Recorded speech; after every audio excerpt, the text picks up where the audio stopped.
Hey, let me ask you a question. Are you too broke for Christmas this year? That's a tough question. Or maybe the better question is it your faith that's broken? Well, I thought I'd start some statistics today. Listen to these statistics. These will blow you away.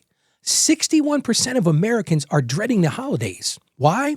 Because they're worried about that extra spending and that financial burden that so many of us feel this time of year. Listen to this one. 76% of Americans say they express emotional distress, the so-called money wounds, those things that continually come back every holiday season. Just creates this huge financial pressure. Hey, this is supposed to be the time of joy, but 76% of Americans say they live in emotional distress, especially this time of year. And listen to this one. I'm not going to bore you with too many more stats today, but listen to this one. 46% of Americans who are living paycheck to paycheck spend so much on the holidays that they cut into their disposable income. These are real statistics, and I bet as you're listening right now, they affect you. Well, they certainly affected today's listener. Let me tell you today's listener question. It says, Ralph, this year money's really tight. I want to enjoy the holidays, but I'm embarrassed that I can't give like I used to. How do I keep my faith up when finances are low? Well, let me tell you right now, that's the million-dollar question, isn't it? Because you not have the same amount of money as other people. But here's one thing I want to promise you. You have the same faithful God. See, peace doesn't come from your bank account balance. It comes from your belief. So let's talk about keeping our faith today when we're struggling financially. That's what we're going to cover on today's show. Welcome to the show. I'm Ralph. I want to thank you for joining me on your journey today as we try to keep the joy in the holiday season without going broke. And that's what we're really focusing in on today. The overall goal of this show is to help you break that cycle of financial shame and do it with confidence. And this time of year, I hear it time and time again. So many people are emotionally and just financially strapped. And here's one thing I want to share with you right away. Most peaceful people that I know aren't always the wealthiest. They just aren't. But you know what they are? They're the ones who trust God with what they have. And listen, I've had to learn that lesson myself. I'm going to tell you a story. It's going to blow you away today. All of us have had those lean seasons where faith and not finances carried me through. So let me paint a picture for you. My wife and I were very young. We had 2 young kids at home. At the time, I was working for a job where I got paid once a month. So you can just imagine what Christmas was looking like. Here, December 25th's coming. And my wife and I are trying to figure this out. I mean, things were super tight. We had just moved into a new rental and we had to buy a lot of stuff. And we're looking at our balance and saying, listen, we haven't bought much for the kids this year. What do we do? We were both stressed out about it. We had 2 little boys and we're like, oh man, society's saying they need to have all these toys and all this kind of stuff. And we made a decision. And I'm going to tell you right now, it was an embarrassing decision as I look back at it. We went shopping and we intentionally wrote a check that we knew was going to bounce. That's just the truth. I want to put it out there for you. I'm not proud of that. We made good on it. Don't misunderstand me. I didn't go and not pay, but we knew at the time when we were writing that check that it wasn't going to be available when they put it in. Now, fortunately, they were able to resubmit the check. We paid some extra fees. But it was that stress of that moment, that wanting to make sure we had for our kids. So listen, I'm an accountant. I'm a trained person. I had gone to college for accounting, and I felt that stress too. And like I said, I'm not proud of it. But let's look at what Corey ten Boom once said.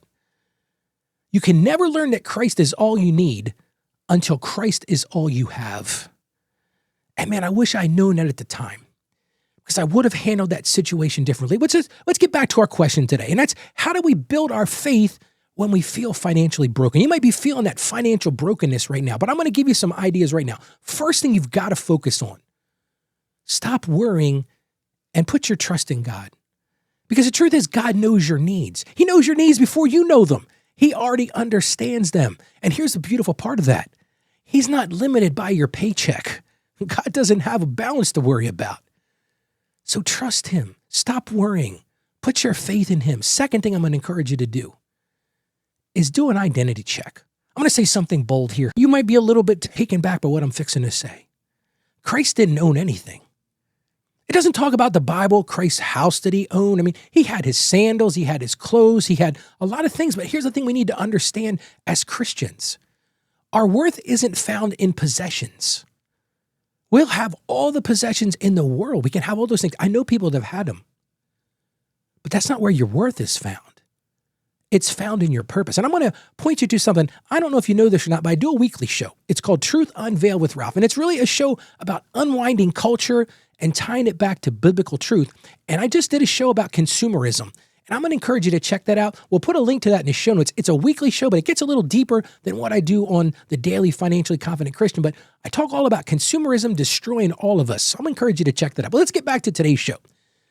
Another thing I'm going to encourage you to do is live in gratitude. Because when you're grateful for things, think about how many times that you've been in a tough time and you start to think, I don't have enough. But when you have a gratitude, it changes your perspective. It turns that thankfulness, that gratefulness, it turns that not enough into, listen to this, more than enough. So when you're feeling down, like when we were thinking about that with the kids, I could have made a better decision. I could have thought, you know what, these kids have so much to begin with. It wasn't like Christmas was going to be, they don't have any toys. So consider what you already have. And along that road, surrender it all to Christ. See, God is never going to bless what you hide. So one of the things I'm going to tell you, this show, one of the main capstones of this show is invite God into your finances. This is why I tie the two things together. A lot of people say to me, Ralph, it's strange how you tie faith and finances together. Well, here's how I do that, because we need to come to an honest acknowledgement. It's all His anyway. So when we pretend like we're going to hide it from Him, guess what? He already knows. God already knows when you're struggling. He already knows when things are tight. And you just wonder sometimes, is He just saying to you, listen, just reach out to me. I can help you. Now, He might not give you this abundance. See, a lot of people think that when you pray about finances, God's going to rush this abundance on you. Scripture never promises that. It promises us provision, not comfort.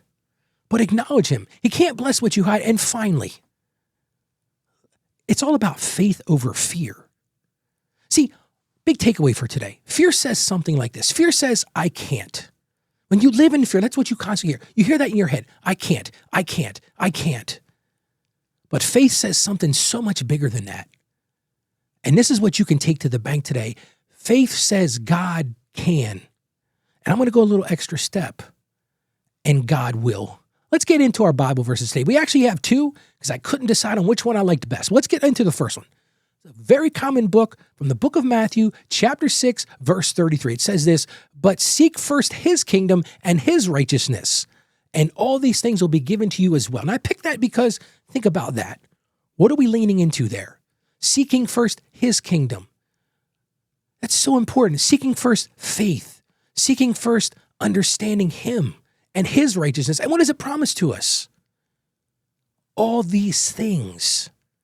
Now, He's not talking about stuff. He's not talking about you're going to get a brand new car, you're going to get a vacation, all those things. That's not what He's talking about. He's talking about the things that matter. Let's get to our second Bible verse. And that's from the book of Philippians, chapter 4, verse 19. And my God will meet all of your needs according to His riches of His glory in Christ Jesus. I don't even need to comment on that one because it says it all right there, doesn't it? He's going to meet all of our needs. How about we pray together? Lord, we come to you right now and we just ask that you would help to teach us, Lord. Help us to trust you more than our bank accounts. It's so easy to get stuck on those bank accounts.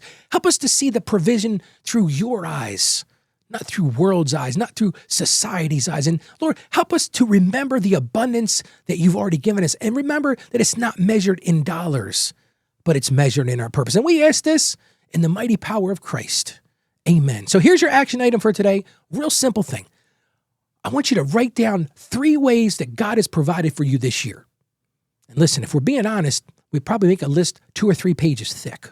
So whether it's big or small, just write down 3 things and thank Him for each one of them.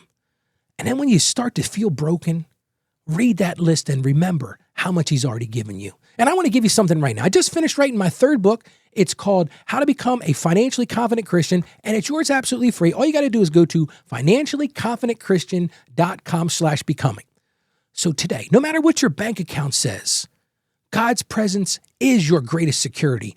And gratitude reminds us of what we've already got, and it's in His hands. So trust opens up that door to peace every single time. So go out there today and be a financially confident Christian. Stay financially savvy. God bless, and I'll see you on tomorrow's show.